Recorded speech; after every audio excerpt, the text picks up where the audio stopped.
Paz de Jesus, irmãos. Glória a Jesus. Vocês gostam, né, irmão?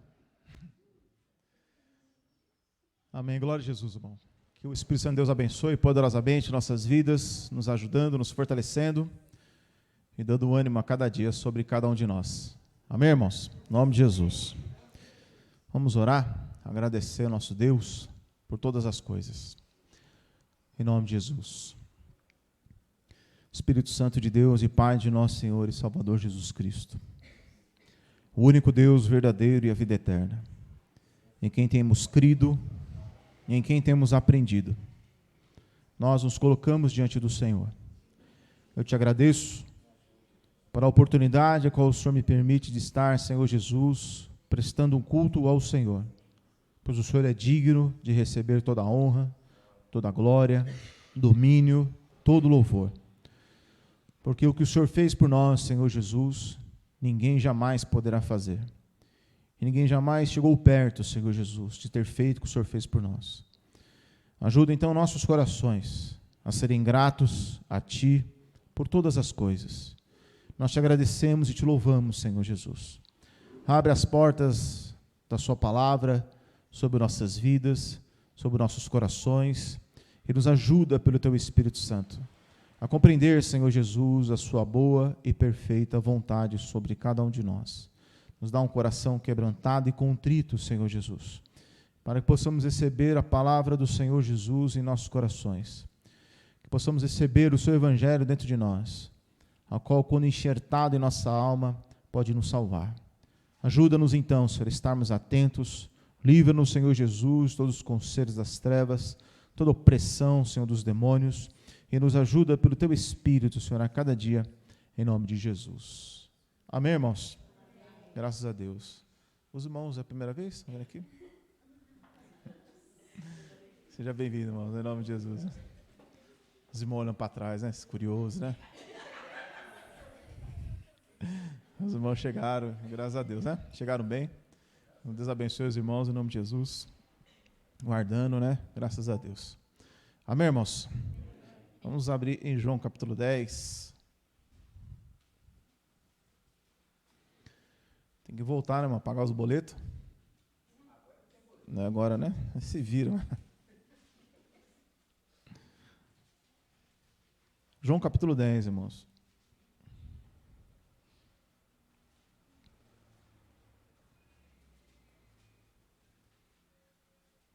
Versículo 9. João 10. João capítulo 10, versículo 9.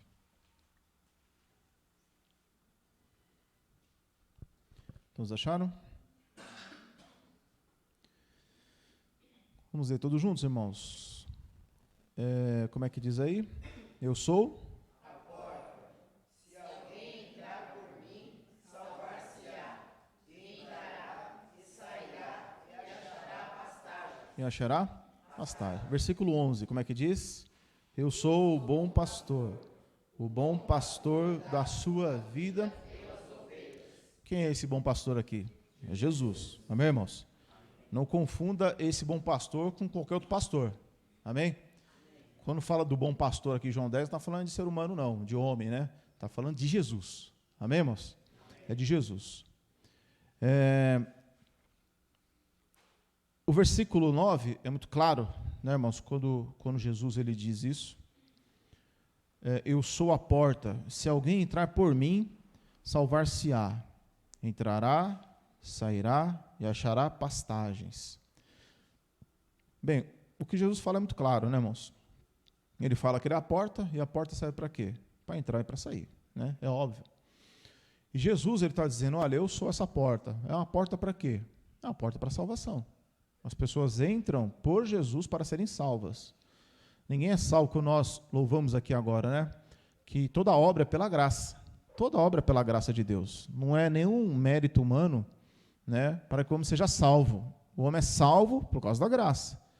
Né? É um poder que age dentro do ser humano para transformar a vida dele.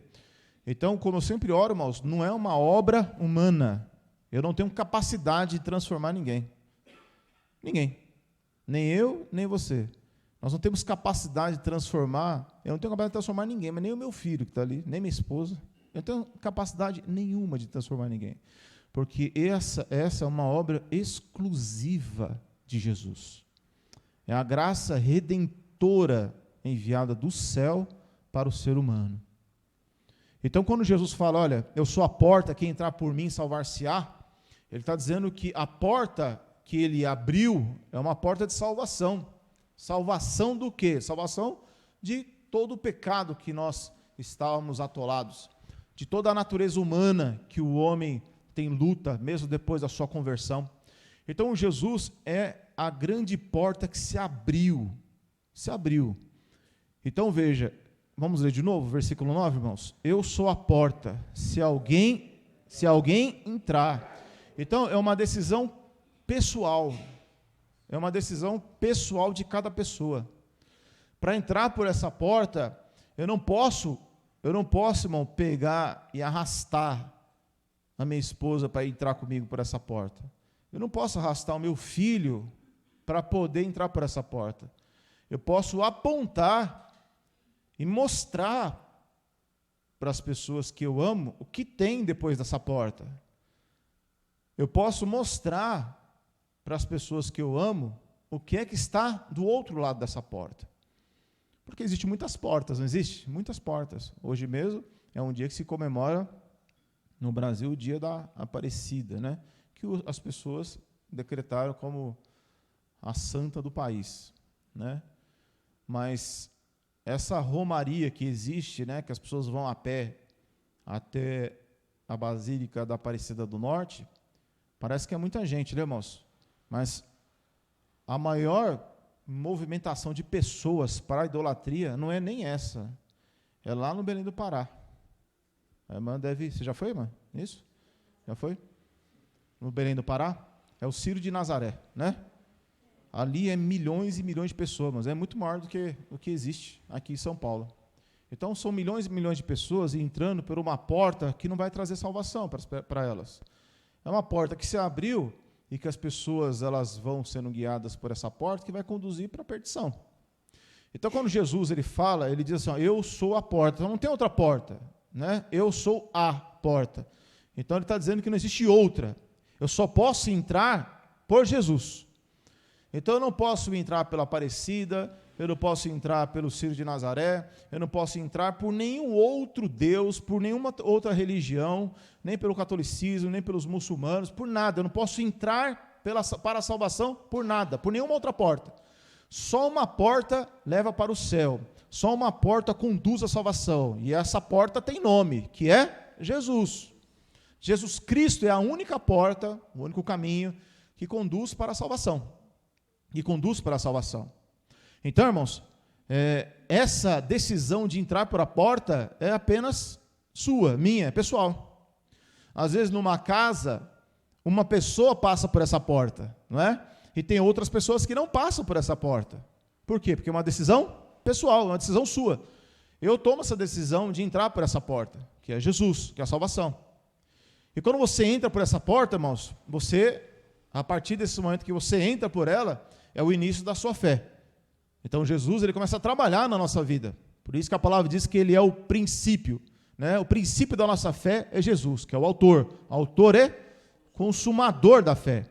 Então quando você passa pela porta, então começa um trabalho do Espírito Santo na nossa vida através da fé. Você crê em Jesus? Creio. Você entrou pela porta? Entrei. Você tomou essa decisão? Tomei. A partir desse momento, existe agora algo que o Espírito Santo começa a agir e trabalhar na nossa vida, que é a maravilhosa graça, que nós louvamos. Então, essa graça, ela começa a trabalhar dentro do nosso ser, foi o que nós falamos domingo passado. Então, nesse momento, irmãos, é quando a palavra do Evangelho começa a trazer algumas advertências para a nossa vida. Você passou por essa porta? Passei. Então, aqui está o seu manual de instruções. Né? Aqui é o manual de instrução. Quando você entra numa empresa, né? Tem empresas que quando você entra, você não trabalha o primeiro dia. Você fica o dia inteiro andando só para saber como é que é as coisas. Você já passaram por essa experiência? Eu já tive que fazer isso. Às vezes fui recrutar uma pessoa para trabalhar, falaram, você não pode trabalhar hoje você vai conhecer o ambiente. Como é que funciona, como é que age, né? Como é que o dono quer que faça o serviço, como é que é o serviço para fazer as coisas dar certo, tal. Ou seja, você tem uma cartilha lá para você seguir. Quando a gente passa pela porta, irmãos, que é o Evangelho, a gente passa pela porta que é Jesus, ele também nos dá, né? Ele também nos dá o quê? A instrução, nos dá o quê? As advertências para a nossa caminhada. Então, existe, por exemplo, uma passagem lá em 2 João, né, capítulo único, versículo 8, né, a palavra vai dizer, olhai por vós mesmos, para que não percamos o que temos ganhado, antes recebamos o inteiro galardão. Então, veja, a palavra diz para que nós possamos olhar por nós mesmos.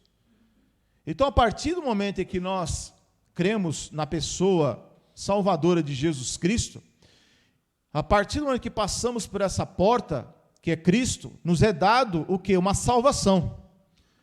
Né? O texto diz lá em Efésios 1, 12, 13, 14, que nos é dado o selo do Espírito Santo.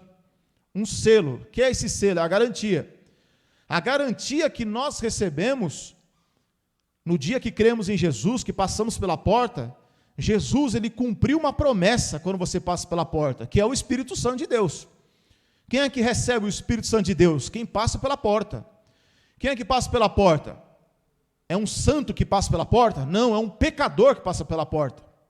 Quem passa pela porta é uma pessoa necessitada de salvação, necessitada de libertação, necessitada de que Deus trabalhe na vida dela. Não passa pela porta um santo, passa pela porta um pecador. Amém? Amém. Você é um deles? Eu também passei por essa porta. E eu passei pela porta e o Espírito Santo foi me dado. E a partir do momento que ele foi me dado, ele começou a trabalhar na minha vida, como trabalha na sua vida. Ele trabalha na nossa vida. Para quê? Para nos ajudar.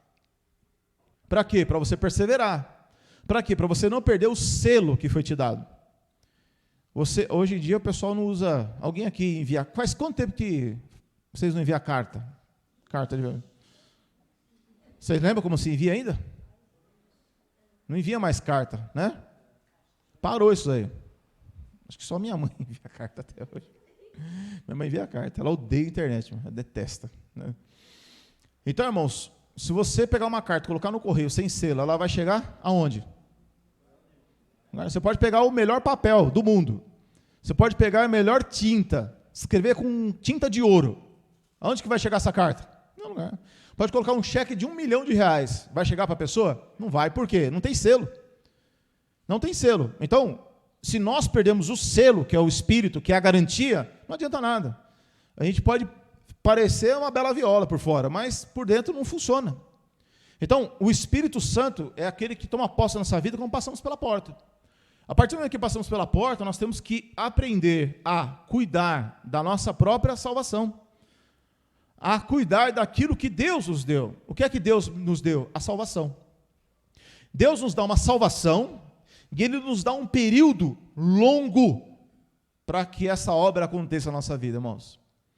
Deus nos dá a salvação e a garantia, e um período longo. Por isso que a palavra chama que Ele é longânimo. O que é longânimo? É que Ele tem um período muito longo. É um período mais longo que nós podemos compreender. Às vezes a gente não compreende a forma de Deus salvar uma pessoa. Porque a nossa longanimidade, ela entra em batalha com a nossa carnalidade. Mas Deus não tem carnalidade, Deus é longânimo, porque Ele não quer que ninguém se perca. Então veja, às vezes, talvez mães aqui têm mais experiência, que não querem que os seus filhos se percam. Seus filhos começam a andar por caminhos tortos, né, errados. Parece que a mãe ela tem mais a longanimidade do que um pai, né? Porque a mãe ela vai lá e insiste, persiste, compreende, né? E é uma coisa muito grande. Tem um ânimo mais longo. Às vezes o pai não, às vezes o pai não tem esse ânimo tão longo. Mas a mãe às vezes tem esse ânimo mais longo, para poder realmente o seu filho estar nos caminhos corretos, seja na igreja ou no caminho correto da vida. Então, às vezes, uma mãe, por exemplo, ela é julgada, né? Por quê? Porque uma mãe ela tem um ânimo tão longo na vida de um filho, que quem está de fora julga errado, não julga? fala assim, puxa, mas por quê, né? Mas por quê? Porque ela tem esse ânimo, ela acredita, ela acha que aquilo ali vai dar certo, e ela persiste, ela fala palavras boas, ora e intercede, porque tem um ânimo longo. Então, se o ânimo longo de uma mãe é algo que muitas vezes o ser humano não compreende, imagine o ânimo de Deus, imagine Deus tendo ânimo por uma pessoa, é muito maior. Por isso que a palavra diz que o amor de Deus excede o entendimento humano. Ou seja, às vezes a gente não compreende o tamanho do amor de Deus sobre uma pessoa, a gente não entende. Mas Deus ama. Então, quando o Espírito Santo ele trabalha na nossa vida, ele nos dá a salvação e nos dá um período muito longo para poder o Espírito trabalhar na nossa vida. Porque é difícil trabalhar na vida do ser humano. É ou não é? É muito difícil. Eu falo por mim mesmo, eu não falo por vocês. Eu falo como é difícil Deus trabalhar na minha vida. Como é difícil Deus me convencer. Como é difícil. Eu lembro que quando eu casei, eu pensava que eu era uma pessoa humilde. Aí quando eu casei, eu descobri que eu não era humilde. Eu só pensava que era. Mas eu era uma pessoa dura, né? Às vezes discutia com a mulher, ficava lá duro, né? Mochibinha, sem vontade de cantar uma canção, né? Por quê? Porque a dureza de coração era muito grande. E aí Deus vai trabalhando na nossa vida. Vai mostrando e revelando realmente que somos, o que somos realmente. Então, quando a gente passa pela porta, irmãos, existe um período muito longo. Veja, você pode ter 10, 20 anos, Deus vai trabalhar na sua vida até o dia de hoje. Todos nós precisamos de aperfeiçoamento. Até aquele dia, a palavra diz que haverá aperfeiçoamento. Então, quando nós passamos pela porta, é nos dado a salvação e é nos dado um período longo para que Deus trabalhe na nossa vida. Amém? Então, Deus trabalha na nossa vida. Aí, entrar pela porta é uma ação pessoal. Eu decidi entrar por essa porta. Eu decidi. O que eu posso fazer agora? Eu posso tentar convencer as pessoas a entrar por essa porta. Mas eu não posso pegar na mão o meu filho que vai nascer daqui a 10 anos, 2030 e sei lá quanto, 36, que eu tiver 10 anos de idade,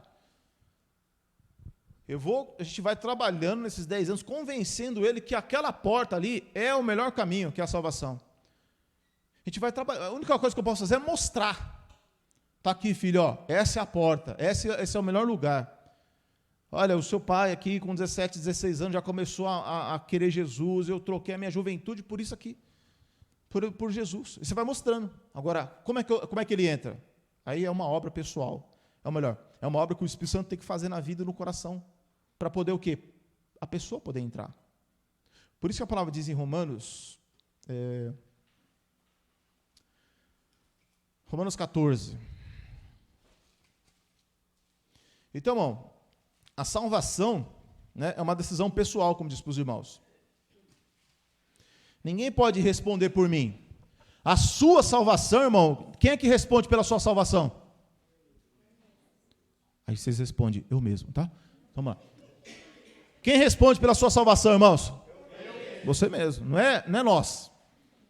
É você. Quem responde pela minha salvação não é minha esposa, não é meu filho, e nem eu respondo pela salvação deles. Cada um responde por si. A salvação, irmão, ela não é hereditária, né? Tem coisa que é hereditária, né? Por exemplo, eu tenho um variz nas pernas, veio da parte de mãe. Veio da parte de mãe. Eu tenho um variz nas pernas, da parte de mãe. É uma coisa hereditária, está na carne humana. E assim vai. E outras coisas que você vai passando de corpo, geração, genética, essas coisas. Agora, a salvação, você não pode, ela não é uma coisa hereditária, ou seja, ela não passa naturalmente. Não é uma coisa natural, é um trabalhar do Espírito Santo na nossa vida. Então, aqui em Romanos 14, versículo 12, irmãos. Vamos ler todos juntos? Como é que diz aí? 1, 2, 3? Romanos 14, versículo 12. 1, 2, 3. De maneira que cada um de nós dará conta de si mesmo a Deus. De novo, 1, 2, 3. De maneira que cada um de nós dará conta de si mesmo a Deus. Então, eu vou dar conta de quem? De mim. Eu não vou dar conta do irmão. Eu tinha um pastor que ele tinha um discernimento totalmente errado. Ele achava que quando ele fosse para o céu, ele ia dar conta dos irmãos. Eu falo assim, não, eu vou dar conta da igreja. Não, ele vai dar, o texto que ele usava lá de Pedro, ou de Hebreus, dizia que o pastor, ele dá conta da obra que ele tem. Eu vou dar conta se eu ensino direito os irmãos, se eu instruo os irmãos, se eu falo, se eu manejo a palavra. É o que eu posso fazer. Eu não posso ir além disso. Eu não posso entrar na casa do irmão, de uma irmã, e falar assim, irmão, você tem que ser assim, desse jeito. Né? Que já é abuso de autoridade. Mas tem um pastor que é assim. Ele vai e quer mandar na vida da pessoa. E a gente não manda na vida de ninguém. Paulo disse assim, que ele estava livre do sangue das pessoas, né? Porque nunca deixou de dar o conselho. Então, até onde que a gente pode ir? Dando conselho. Até onde que você pode ir? Dando um conselho. Mas a gente jamais pode determinar na vida de uma pessoa o que ela vai fazer ou deixar de fazer. Porque cada um vai dar conta de si. Eu vou dar conta da minha vida. Eu não dou conta da vida da minha esposa, do meu filho, de nenhum dos irmãos. É Deus, diante de Deus, eu apenas darei conta da minha vida. E lógico, da obra a qual ele confiou nas mãos. Se foi feito corretamente ou não. Então, cada um de nós, irmãos, quando falamos da salvação, nós temos que entender que é como se tivesse, digamos que, às vezes o Cláudio sempre usa esse exemplo, você está numa escola, né, e acontece muito isso, né, você está numa escola, você estuda, né, você vai lá, estuda, aí chega em casa, na escola o professor passa a lição, ensina, aí você chega em casa, aí os pais vão lá e incentivam o seu filho, vai lá filho, estuda bastante, para você poder passar na prova, passar de ano, aí chama os amigos da escola, vamos estudar todo mundo junto, aí junta a turma para estudar todo mundo junto, mas no final das contas, quem é que vai ter que fazer a prova? Cada um vai ter que fazer a sua, né? Tem o incentivo do professor, tem o incentivo do pai, tem o incentivo dos colegas, mas no final das contas, quem vai ter que passar a prova vai ser a pessoa pessoalmente. Na vida cristã também é assim. Um pode incentivar aqui, outro pode incentivar lá, um pode falar aqui, outro pode falar lá. Pode sair tudo perfeitamente, mas no final das contas, quem é que vai ter que vencer as tentações? Cada um vai ter que vencer a sua. Cada um vai ter que vencer a sua aprovação. Cada um. Não é? Eu posso fazer o quê, irmão? Vai por esse caminho. Irmão, faz assim. Mas no final, quem vai ter que tomar a decisão final é a pessoa. Ora, se você for por esse caminho, pode acontecer isso, isso ou aquilo. Pode dar certo, mas também pode dar muito errado por esse lado aqui. Por onde você quer ir? Aí a pessoa tem que tomar uma decisão. Uma vez uma pessoa ligou para mim e disse assim, ô, pastor, poxa, fala aqui que ele está batendo um rolo. Sabe o que é rolo? Junto com outra mulher? Rolo. E aí ele não podia ficar com aquela mulher. Ele estava em estado de adultério. E ele sabia disso. Eu falei, rapaz, você está em adultério, você não pode ficar com essa mulher, não. Você se juntou, né, de uma forma ilegal. Você não deveria se juntar com essa mulher. E aí ele me falou assim, faz favor para mim, fala com ela, que não posso, que não dá, que não sei o quê. Eu falei, mas você se enroscou nesse adultério e você quer que eu resolva? Vá você lá e fala, olha, não dá porque eu estou em pecado. E a outra pessoa também era crente. Ele foi? Não foi. Ele queria passar para quem? Para mim. Eu falei, não, é você, a responsabilidade é sua. Vai lá e fale você. Não falou e ficou com a mulher. Então, se você não quer mesmo, a pessoa não ficaria. Então, a pessoa ela quer passar a responsabilidade para outro, quando na verdade nós temos que saber que diante de Deus nós temos responsabilidades pessoais. Responsabilidades pessoais. Então, por exemplo, às vezes eu estou aqui, meu Deus do céu, nós estamos aí e falamos, oh, Jesus Cristo, eu quero tanto o Senhor, aí você vem para o culto, aí você se alegra, aí você chora, aí Deus fala com você na hora da oração, Deus fala com você na hora do louvor, então você fica com aquela coisa sedenta, ou você está na sua casa lá, e de repente você fala, ai meu Deus, eu quero tanto o Senhor Jesus hoje, eu quero ouvir a sua voz, eu quero ir para a igreja, você está lá, todo emocionado, todo cheio de alegria, vontade de querer servir a Deus, aí você olha para o marido, murcho, Você olha para a mulher, murcha. Hã? Aí quer brigar com o marido ou com a mulher. Por que você não sente o que eu sinto? Por que você não... Irmão, se eu estou com sede, é obrigado a minha esposa a ter sentido sede? Não. Eu estou com sede, eu vou forçar uma pessoa a beber água? Não dá, irmão, porque cada um tem que ter a sua sede. Olha, eu estou com fome, mas a pessoa não está com fome. Eu não posso forçar uma pessoa a sentir fome. Eu não estou falando de coisas materiais, estou falando de Deus. Se você tem fome e sede de Deus, e o vizinho não quer, o parente não quer, aí o problema é da pessoa, não é seu, não é meu. Eu não quero perder fome e sede de Jesus. Eu não quero perder fome e sede da palavra. Eu não quero perder fome e sede de Deus. Eu não quero perder fome e sede das coisas do Senhor Jesus. Eu não quero perder fome e sede das coisas do Rei de Deus. Então é uma coisa pessoal. Né? Pessoal, eu quero sentir, Senhor Jesus. Então você busca, bom, se entrega a Deus. Eu não posso esperar o outro irmão ter fome e sede. Eu não posso esperar a outra pessoa sentir fome e sede para eu ter. Porque é uma coisa pessoal. Então, eu vou e busco ao Senhor Jesus, eu clamo, Senhor Jesus, toma posse do meu ser, da minha vida, você vai orando, o Espírito Santo aí começa a louvar, e começa a se quebrantar, e pronto, e Deus vai agir na nossa vida. Vamos ler de novo, irmãos, versículo 2, como é que diz aí? 1, 2, 3? De maneira que cada um de nós dará conta de si mesmo a Deus. De novo, 1, 2, 3? De maneira que cada um de nós dará conta de si mesmo a Deus. Dará conta de si mesmo? A Deus. A Deus, irmãos. Então, a busca diante de Deus, ela é pessoal. Totalmente pessoal. Nunca se esqueça disso, irmãos. Nunca se esqueça disso. Por quê, irmãos? Porque você não pode desanimar jamais, por causa de ninguém. Por causa de ninguém. Você tem que buscar a Deus sempre por causa de Jesus. Por causa dele, irmão. Eu estou aqui por causa dele, você está aqui por causa dele, a salvação é por causa dele, tudo é por causa dele. Então, depende de quem? Depende de mim, depende de você. Se a sua salvação estiver apegada, se a minha salvação estiver apegada à minha esposa, se ela... Não, deixa eu inverter, né? Se a salvação da minha esposa estiver apegada a mim, e se eu escorregar e não servir mais a Jesus, ela também escorrega e vai embora.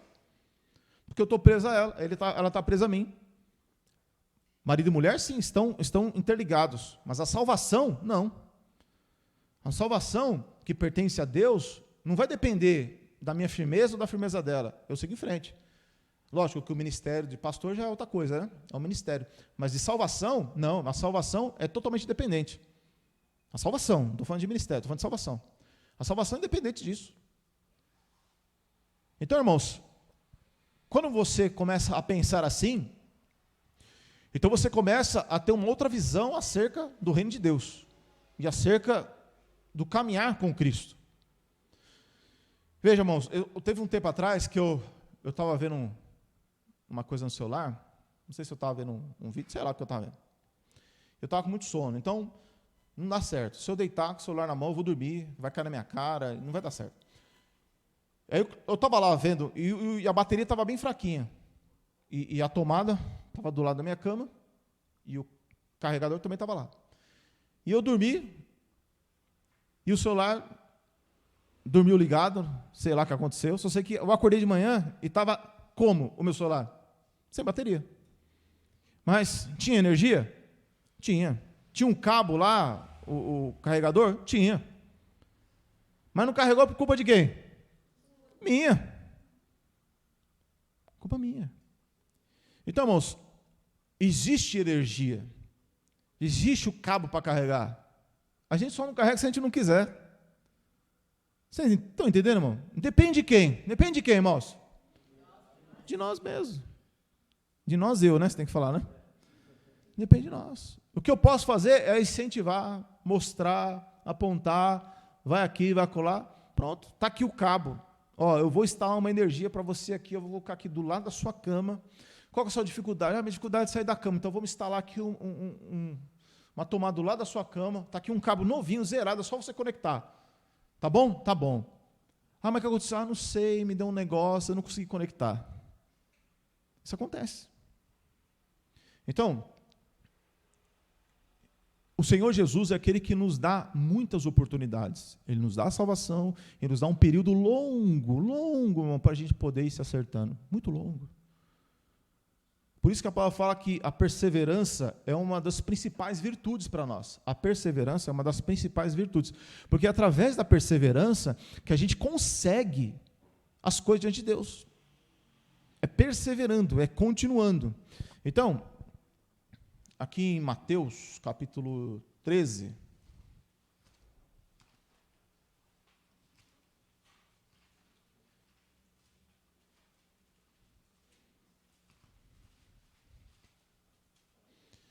Então, irmão, peraí.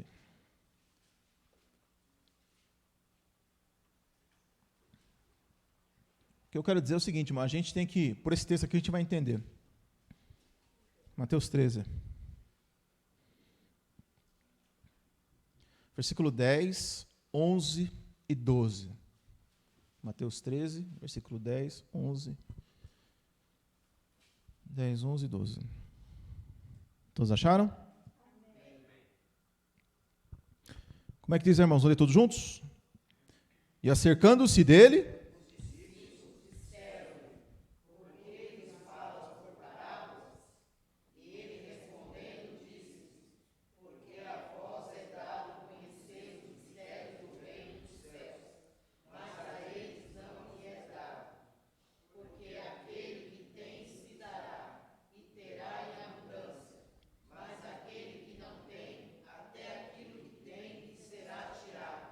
Versículo 12 de novo, irmãos, todos juntos.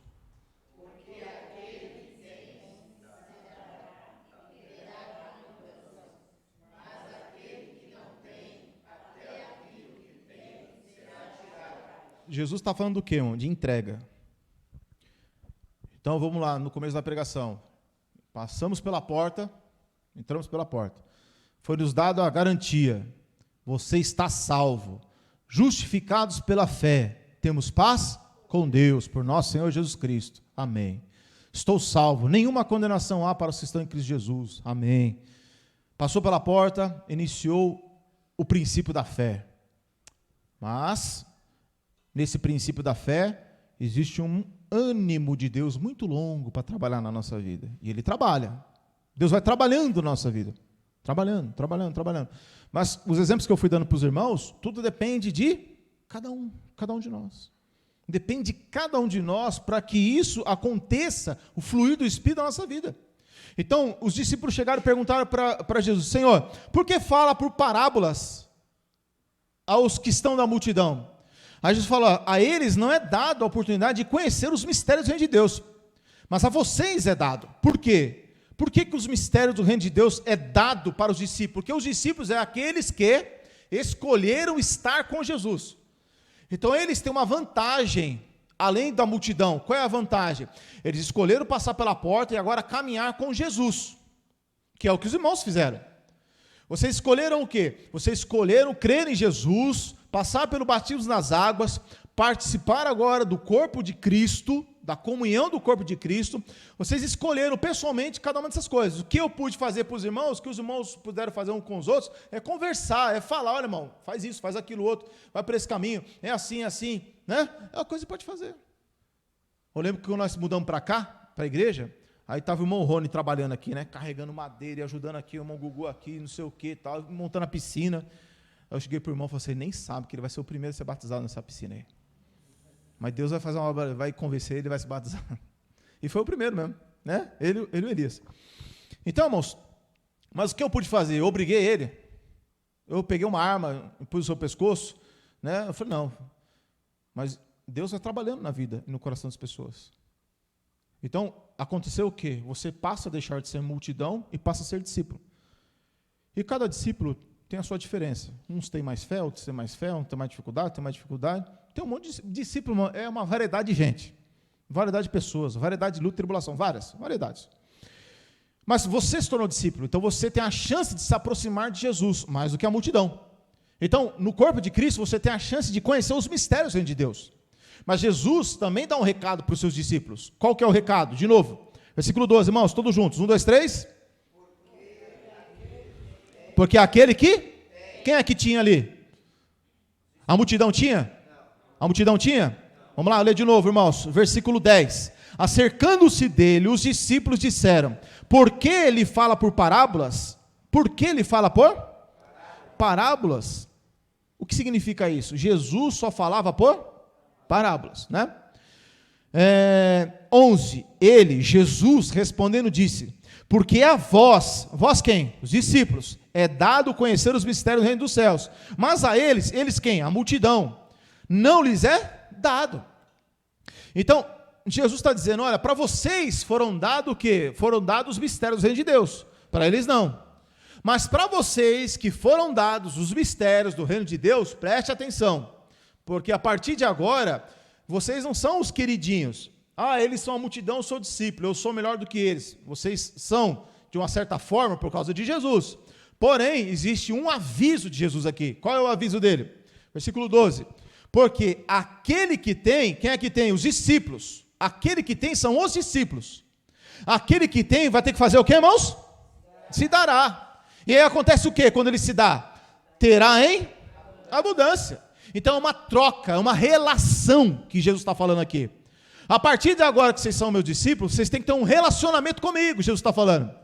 Vocês querem, então vocês têm que se dar também. Vocês têm que se doar. Eu não posso deixar o resto para Jesus. Eu não posso deixar o resto para Jesus Cristo. Eu não posso deixar Jesus só 2 horas de domingo. Não, eu não posso. Eu tenho que entregar para Jesus a minha vida, o meu ser, durante o dia. A minha mente, meu coração, meus pensamentos. Cada um vai trabalhar amanhã, cada um vai frequentar um lugar, cada um vai estar em algum lugar. Não importa o lugar que você esteja, a sua mente tem que pertencer a Jesus. Não importa o lugar onde você esteja, você tem que ter, o seu falar tem que ser cristão. O seu modo de amar a Deus tem que ser exposto. Você ama a Deus. Então Jesus está dizendo assim, porque aquele que tem, então você já tem. Aí ele está dizendo, se dará, então você tem que se doar. Para você ter abundância. Aquele que tem se dará e terá em abundância. Mas, continuando, aquele que não tem, por que aquele que não tem? Aquele que não tem, até aquilo que tem lhe será tirado. Como assim aquilo que eu não tenho? Porque o que você tem, pertence a quem? A Jesus. Quando ele diz aquilo que tem se dará e terá abundância, quer dizer, aquilo que ele deu, você busca mais e você vai ter mais. Só que aquele que não se doa, não se entrega a Deus, até aquilo que tem vai ser arrancado. É tirado. Então Jesus está jogando aqui para nós uma responsabilidade pessoal. Totalmente pessoal. Às vezes a pessoa fala assim, não, meu Deus, quando me converti em Jesus, eu tinha tanta vontade disso, daquilo outro. Quando me converti a Jesus, eu me quebrantava tanto. Quando me converti a Jesus Cristo, eu chorava. Quando me converti a Jesus, eu pregava. Quando eu tinha tudo no começo. E por que acaba? Por quê? Só lê o texto. Por que acaba? O que está escrito aí? 1, 2, 3. 12. 1, 2, 3.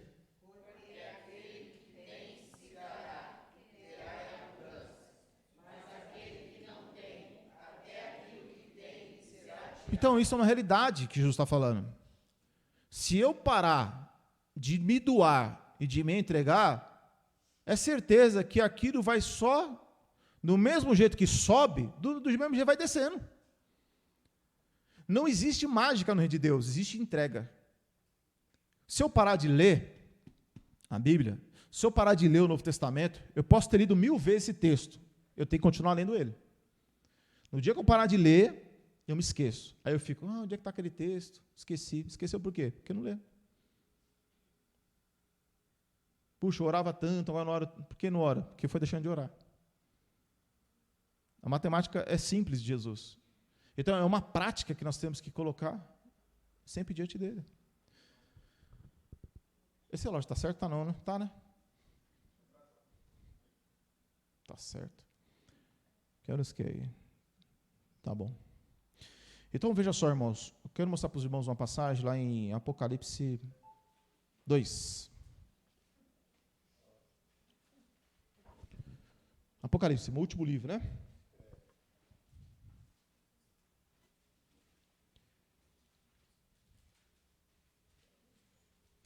Apocalipse capítulo 2.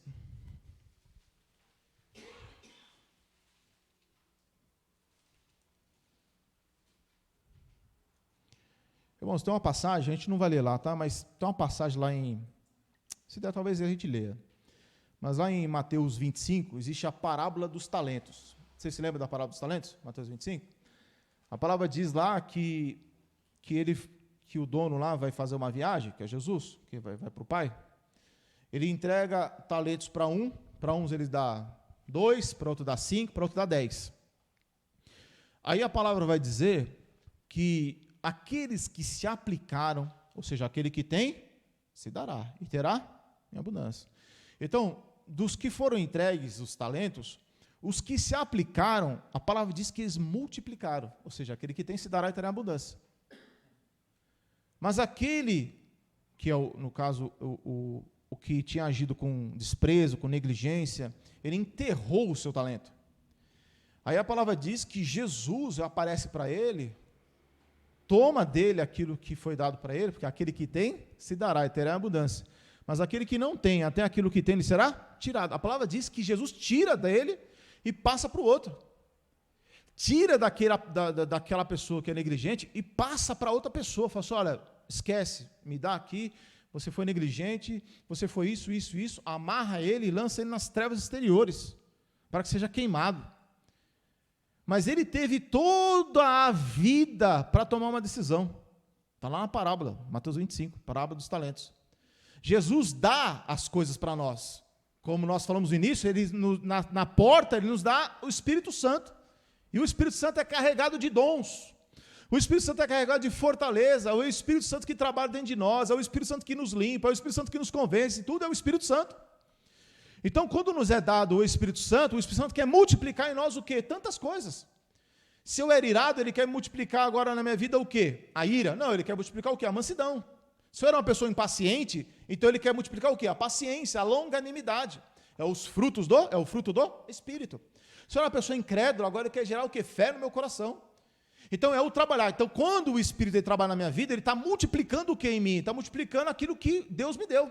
Olha, eu te dei o Espírito, agora você vai multiplicar na sua vida as coisas que o Espírito vai te instruir, vai te ensinar. Aí você permite o Espírito trabalhar na sua vida. Ele trabalha na sua vida, mediante ao quê? Mediante ao convencimento. Se é convencimento, irmão, então não é uma coisa obrigatória, não é torcer o braço de ninguém. Então o Espírito ele trabalha na minha vida, trabalha na sua vida para me convencer. Se eu sou um bruto, se eu sou um cavalo com a minha esposa, ele vai me convencer a não ser mais assim. Não, você não pode ser assim, você tem que ser manso, você tem que honrar a sua esposa, você tem que amar ela. Para quê? Para que Cristo apareça, para que o fruto apareça. Então, é o trabalhar de Deus agindo e operando na nossa vida. Aquele que tem, se dará e terá em abundância. Quando Jesus fala, eu vim para que tenham vida, e vida em abundância, é esse trabalhar do Espírito Santo. Não é uma vida completa, 100%, não vai ter. Vamos ter luta, dificuldade, porque estamos nesse corpo ainda. Mas o trabalhar do Espírito, ele é fundamental na nossa vida, através do convencimento. Do convencimento. Então, irmãos, o Espírito Santo, ele vai agindo, ele vai trabalhando, ele vai nos convencendo, ele vai falando com a gente. Então, nessa parábola, mostra claramente que essas coisas acontecem. Acontece. Depois os irmãos leem lá, irmãos, com calma, Mateus 25, a parábola dos talentos. Amém, irmãos? Amém. E qualquer dúvida, procura o cooperador Lotinho, que ele vai responder. Aqui em Apocalipse, capítulo 1, não, capítulo 2, né? Olha só, irmão. Versículo 4. A gente vai ler o capítulo 1 também, mas vamos ler aqui o versículo 4, capítulo 2, versículo 4 e 5. Como é que está escrito, irmãos? 1, 2, 3.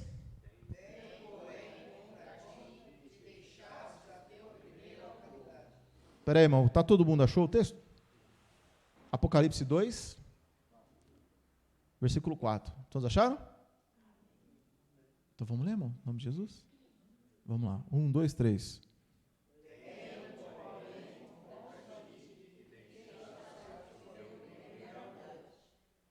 Continue.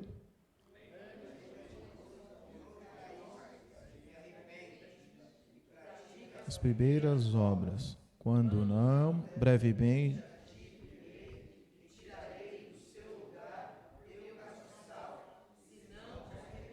De novo, versículo 5, irmãos, mais forte.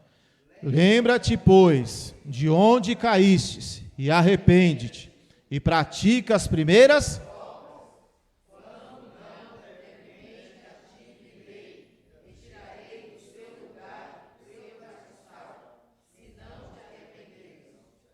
Qual era o pecado deles? Versículo 4, irmãos, todos juntos. 1, 2, 3. Tenho, porém, contra ti que deixaste a tua primeira caridade. Aí ele está dizendo o que no versículo 5? Arrepende-te e pratica as primeiras obras. Senão, o que vai acontecer?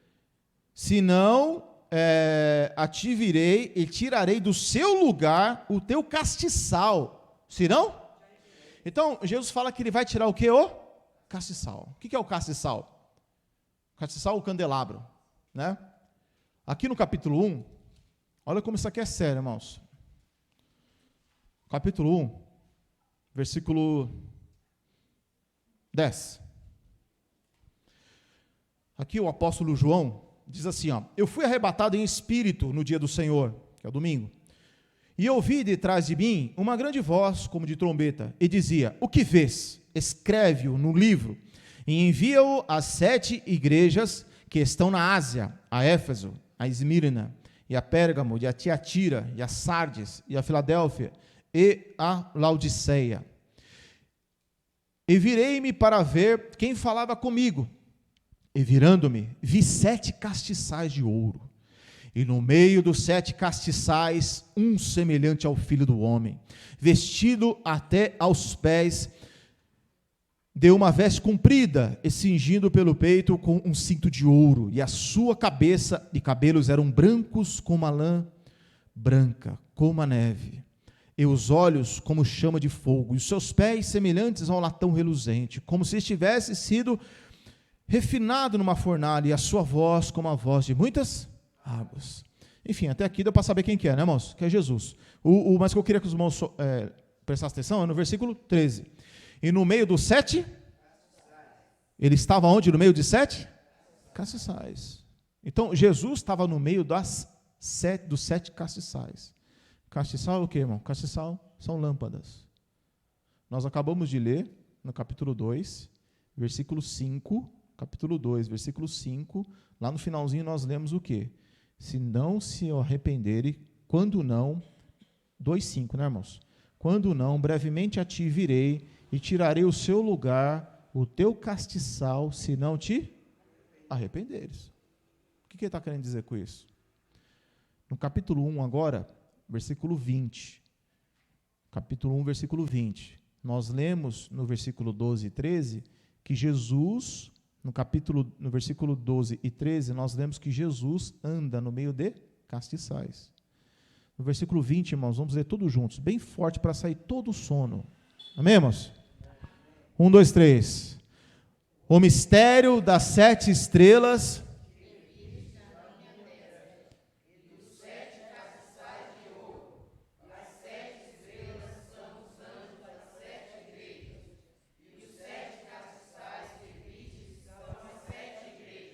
De novo, irmãos, o mistério das 7 estrelas que vistes na minha destra, e dos 7 castiçais de ouro. As 7 estrelas são os anjos das 7 igrejas, e os 7 castiçais que vistes são as 7 igrejas. Então, o que são os castiçais? As 7 igrejas. A palavra está dizendo que Jesus andava no meio das 7 igrejas. Aquelas igrejas eram todas iguais? Não. 5 igrejas, 4 igrejas foram elogiadas e foram corrigidas. 2 igrejas só elogiadas. E uma igreja não foi nem elogiada, foi só correção. Mas em todas, o perdão, Henrique leu isso aqui na terça-feira, né? Mas em todas as igrejas, todas, foi dito assim: ao que vencer, ao que vencer, ao que vencer, ao que vencer. As que estavam sendo corrigidas foram ditas: arrepende-te. Então veja, existia 7 igrejas, que é uma figura de toda a igreja no mundo. Jesus, ele anda no meio das igrejas, procurando aqueles que são seus, aqueles que têm e se doam, aqueles que têm e buscam. Quem são? Eu não sei. Porque a palavra está dizendo que não é o anjo que anda no meio das 7 castiçais. Quem anda no meio dos 7 castiçais é Jesus. Quem é que é? Jesus. É ele que anda no meio dos 7 castiçais. Onde é que estão esses castiçais? Só Deus sabe. Eu sei lá onde é que está. Né, irmãos? Então a gente não pode julgar as pessoas, as igrejas e por aí vai. A gente sabe que muitas coisas são erradas? São, mas se a gente não sabe onde é que Jesus está andando, a gente não pode afirmar, porque a gente não está lá no lugar de Jesus, a não ser que Jesus te dê uma revelação, aí é uma outra coisa, ou a palavra, enfim, deixa eu falar isso aí. Mas quero dizer o seguinte, irmão, que Jesus ele anda no meio do seu povo, no meio da igreja, no meio das pessoas, e é Ele que conhece todas as coisas. E aí Jesus está dizendo, olha, está dizendo para essa igreja aqui, ó, a primeira igreja, a igreja de Éfeso, não é o que está dizendo aí, o cabeçalho do capítulo 2, como é que está na Bíblia de vocês aí? O cabeçalho do 2. Carta às 7 igrejas da Ásia. Primeira carta? Quem foi o pastor e o fundador da igreja de Éfeso? Ninguém sabe? O apóstolo Paulo. Quem é que fundou a igreja de Éfeso? Paulo. Quem foi pastor de lá também? Timóteo. Quem foi pastor de lá também? O apóstolo João. E todos eles passaram, todos eles pregaram, e Jesus está dizendo, vocês precisam se arrepender. Porque em algum momento eles deixaram de se doar, de se entregar. Aí Jesus está dizendo, olha, se vocês não se arrependerem, vai acontecer o quê? Eu vou retirar o castiçal do meio de vocês. O que significa isso? Eu vou tirar essa lâmpada. O castiçal é o quê? A lâmpada. O que é a lâmpada? O que é que faz a lâmpada brilhar dentro de uma igreja? O Espírito Santo. Ele está dizendo, com muita clareza, Jesus está dizendo, olha, se a igreja de Éfeso não se arrepender, o Espírito Santo vai ser retirado. A igreja pode até continuar. Pode continuar tendo culto, pode continuar tendo louvor, pode continuar tendo barulho, né? Porque tem igreja que é barulhenta, né? Parece um monte de trovão, mas não produz chuva. Não produz chuva nenhuma, é só barulho, é só trovoada. Por quê? Porque em algum momento as pessoas elas deixaram de se doar. Então Jesus está dizendo, olha, se a igreja ela não buscar, não se arrepender, vai ser retirado o quê? O Espírito Santo. E isso é grave, porque como é que, lembra que nós falamos no início? Eu passo pela porta e eu recebo o selo do Espírito Santo. O Espírito Santo é uma chama dentro de mim, que tem que ficar acesa e tem que aumentar, tem que acender cada vez mais. Não é o que vai dizer lá em Romanos capítulo 12? Não sejais vagarosos no cuidado. Em outras traduções diz, não sejam relaxados no cuidado. Em outra, não seja, tem traduções mais fortes. Então está dizendo, olha, não faça de qualquer maneira a sua vida espiritual para com Deus, mas sede fervorosos no Espírito. Então o que é que quer apagar a vida de um cristão? São muitas coisas que querem nos apagar.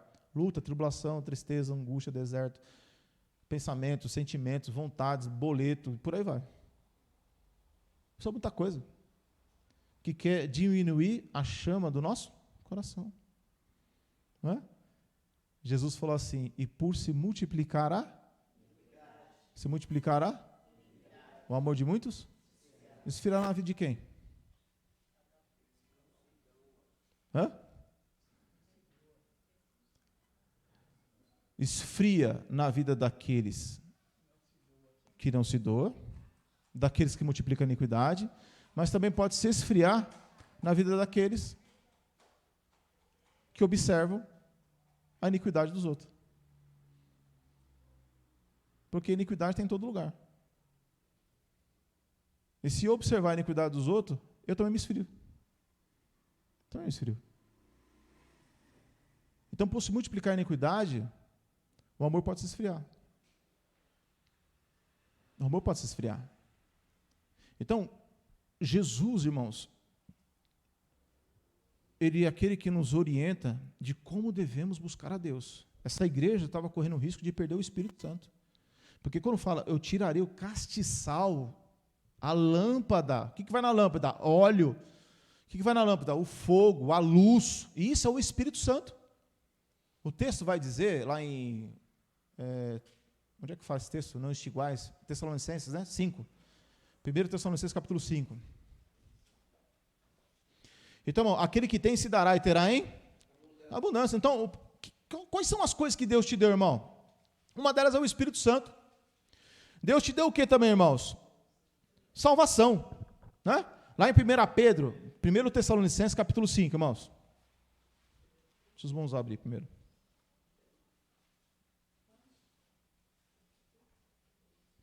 Primeiro Tessalonicenses, capítulo 5.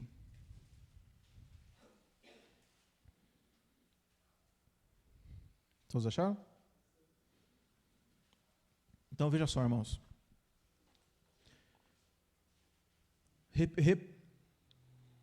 Repetindo de novo. Jesus é a porta, amém? Passamos pela porta. O que recebemos na porta? O selo, a garantia, a salvação, o Espírito Santo. No decorrer da caminhada, Ele me deu esses talentos. Eu tenho que fazer o que com esses talentos? Eu tenho que multiplicá-los. Aquele que tem se dará e terá em abundância. Terá abundância. Aquele que não tem, até aquilo que tem, ele será tirado. Então, se no decorrer da caminhada você não buscar fazer aumentar, e existem vários textos que falam que eu tenho que crescer, que eu tenho que aumentar. Não de peso, né, irmão? Não é de peso, é aumentar e outras coisas. Caridade, não é? Perseverança, santificação. São muitas coisas que nós temos que crescer, aumentar a nossa firmeza no Evangelho. E aí, irmãos, o que é que nos foi dado? O que eu preciso valorizar? A salvação é uma delas. Lá em Pedro, por exemplo, capítulo 1, versículo 18, se eu não me engano, lá diz que não foi com ouro ou com prata que fomos resgatados da nossa vã maneira de viver. Mas com o quê? Com o precioso sangue de Jesus. Lá em Efésios 4, por exemplo, a partir do versículo 12, aí mais para frente, lá no versículo 18, mais ou menos mais para frente, lá fala que nos foi dado o corpo de Cristo, por exemplo. E é no corpo de Cristo que nós somos bem ajustados. É no corpo de Cristo que nós vamos crescendo, que vai aumentando. É no corpo de Cristo. Então, como é que são coisas que eu tenho que me doar, que eu tenho que me entregar cada vez mais? Então, a pergunta qual que é, irmãos? Aonde que eu tenho deixado de me entregar mais? Aonde que eu tenho que deixar de entregar mais? E cada um dá conta de si mesmo. Então, você tem que analisar agora a sua vida, assim como analisa a minha vida. Onde que eu tenho deixado de me entregar mais? Coisas que eu me entregava tanto e hoje já não me entrego tanto. Né? Então, irmãos, trabalhar no reino de Deus, fazer as coisas para Jesus, irmão, presta atenção. Fazer coisa para Jesus não é um concurso, não é um concurso de popularidade. Você quer fazer alguma coisa para Jesus? Faça. Mas não é uma coisa, um concurso de popularidade. Se um dia, né, alguém te agradecer, louvado seja Deus. Se algum dia ninguém te agradecer, louvado seja Deus também. Porque tudo é para Ele, por Ele e para Ele. Servir a Deus, irmãos, às vezes é algo difícil. Mas eu tenho uma meta. Qual é a sua meta? Aquele que tem, se dará. E terá em abundância. Jesus é quem vai nos dar o galardão, né? Então, a gente tem que trabalhar para Jesus, falar das coisas do reino de Deus, trazer pessoas à salvação e não desanimar, jamais, mas servir a Deus de todo o nosso coração. Haverá dias mais fáceis, haverá dias mais difíceis, mas uma certeza temos que ter dentro de nosso coração. Servir a Deus é fundamental, inegociável, porque é algo que eu vou me entregar por aquilo que Ele fez por mim. Então, você se entrega. Você serve a Ele, né? Aqui em Tessalonicenses, capítulo 5, diz assim, versículo 16, irmãos? Não, versículo 12. Diz assim, ó: rogamo-vos, irmãos, que reconheçais os que trabalham entre vós, e que presidem sobre vós no Senhor, e vos admoestem. Então aqui está dizendo, irmão, com muita clareza, que aqueles que trabalham entre nós, entre trabalho da igreja, eles têm que ser o quê? Vamos ler o texto de novo, irmãos? 1, 2, 3.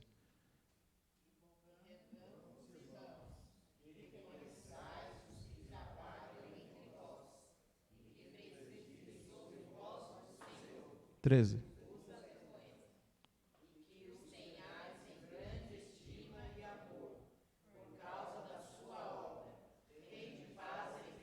Isso é mandamento ou não é? Mandamento. Que mandamento? Os que tenhais em grande estima e amor, por causa da sua obra. Tende paz entre vós. Continuando aqui, por causa do horário, né, irmãos? Rogamo-vos também, irmãos, que admoesteis os desordeiros. Então, quando a pessoa é desordeira, né, causando, tumultuando, né, enchendo as paciências, essa pessoa tem que ser o quê?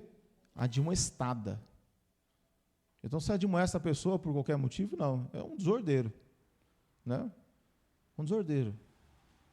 Você não admoesta uma pessoa porque eu não gosto dessa pessoa, eu não vou com a cara dela, eu não gosto do jeito dela. Não, isso aí já é picuinha, né? É chatice. Você admoesta um desordeiro. Desordeiro, é uma outra coisa. Rogamos-vos também, irmãos, que admoesteis os desordeiros, consoleis os de pouco ânimo, sustenteis os... Irmão, sustentar o fraco, você tem que estar como? Você tem que estar, aquele que tem, se dará. Se eu não me dar, irmão, se eu não me entregar, eu vou ser só mais um fraco, precisando de ajuda. Então, Jesus está falando assim, olha, consoleis de pouco ânimo. O que é aquele de pouco ânimo? É aquele desanimado. Não dá, não consigo, estou cansado, né? Não consigo servir a Jesus, não sei, não dá. Aí a palavra diz, você vai lá e você vai consolar o de pouco ânimo. Ah, mas eu não tenho paciência de consolar. Então deixa aquele que tem consolar, né? E não critique aquele que consola, aquele que quer ajudar, que está ajudando. Porque se eu não tenho paciência para consolar, eu não posso criticar o que tem vontade de consolar. Porque o que está consolando, ele está fazendo o que Jesus mandou fazer. Amém? Sustenteis os fracos. É fácil você sustentar um fraco? É lógico que não. Porque a tendência da natureza humana qual que é? A tendência da natureza humana é achar que o fraco, ele quer ser fraco e não quer sair dessa fraqueza. E aí Jesus fala, não, vai lá, sustenta os fracos. E aí, continuando, sejais paciente com alguns? Não. Com os da minha família? Não. Com? Todos. Quem são todos? Todos. Sede pacientes. O que é paciente? Perseverante. Eu vou dizer, irmão, Jesus é assim conosco. A gente acha que não, né? Mas Jesus é assim com a gente. Porque às vezes a gente cai nessa mesma situação aqui. E Ele é conosco.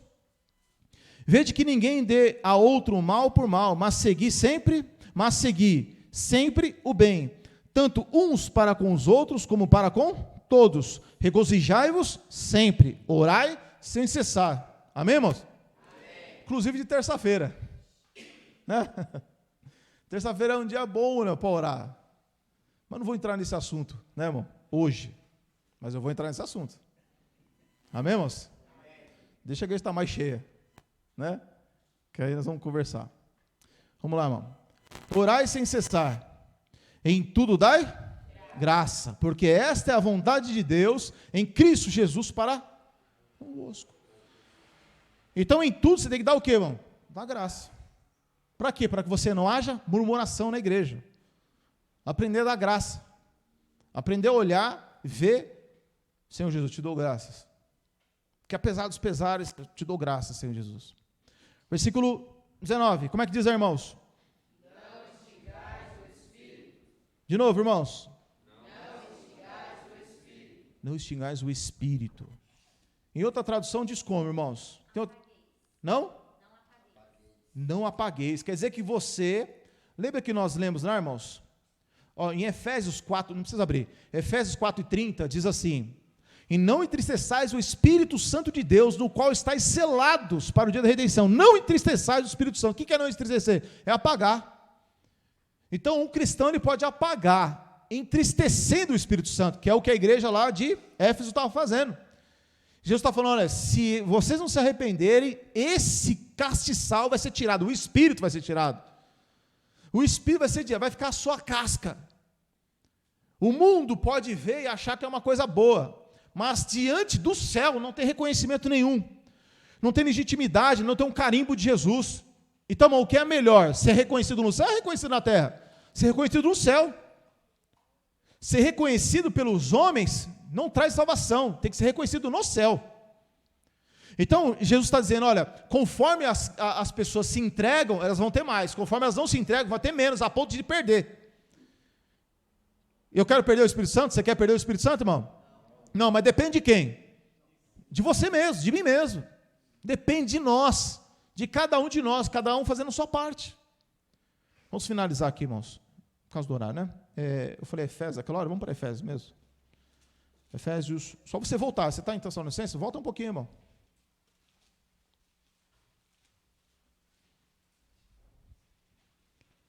Efésios 4, versículo 30.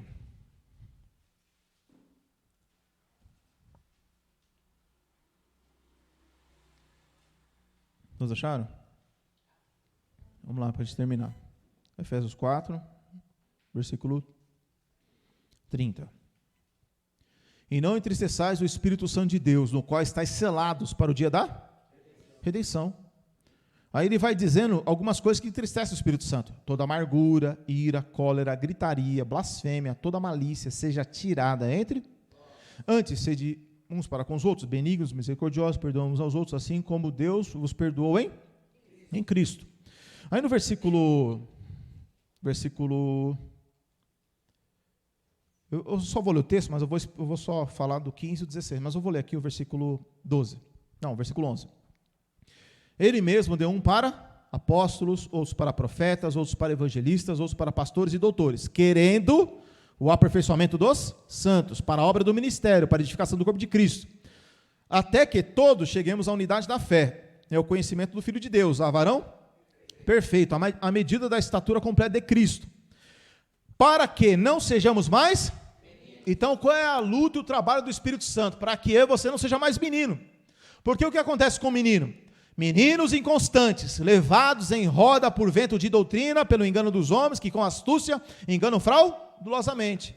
Então, a luta do cristão é crescer, se tornar uma pessoa madura na fé. Madura. O que é um maduro na fé, irmão? Uma pessoa madura é aquele que sabe o que quer. Ele não acha que se vai servir a Jesus ou não, se vai orar ou não, se vai ler a Bíblia ou não. Uma pessoa que não sabe, irmão, que tem que ler a Bíblia, que tem que orar, que tem que buscar a Deus, ele é menino ainda. Um adulto, ele sabe o que quer.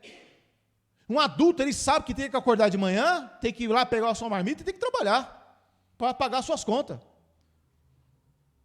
O menino faz isso? Não. Acaba, meu filho. Está começando a nascer um bigodinho ali, né? Agora, um adulto, irmão, um adulto sabe, ele sabe o que tem que fazer. Quando um adulto, irmão, ele negligencia as coisas dentro de casa, é porque ele ainda é um adulto, só que menino ainda. Então, nós somos adultos, espiritualmente, é o que o Evangelho está nos ensinando a ser. Para que não sejamos mais meninos inconstantes, levados em roda por vento de doutrina, pelo engano dos homens que com astúcia enganam fraudulosamente. Antes, seguindo a verdade em caridade, cresçamos em tudo naquele que é a cabeça, Cristo. Então, nós temos que seguir a verdade em caridade. Por quê, irmão? Se nós tivermos a verdade e não tiver caridade, ela não funciona. Versículo 16, irmãos, todos juntos. Como é que diz aí para terminar? Do qual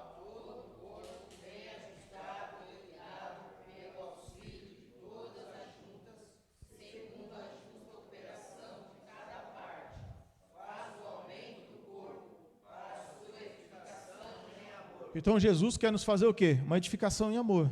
Só que esse trabalhar que ele quer fazer, mano, ele quer fazer como? Ele quer fazer com todos nós.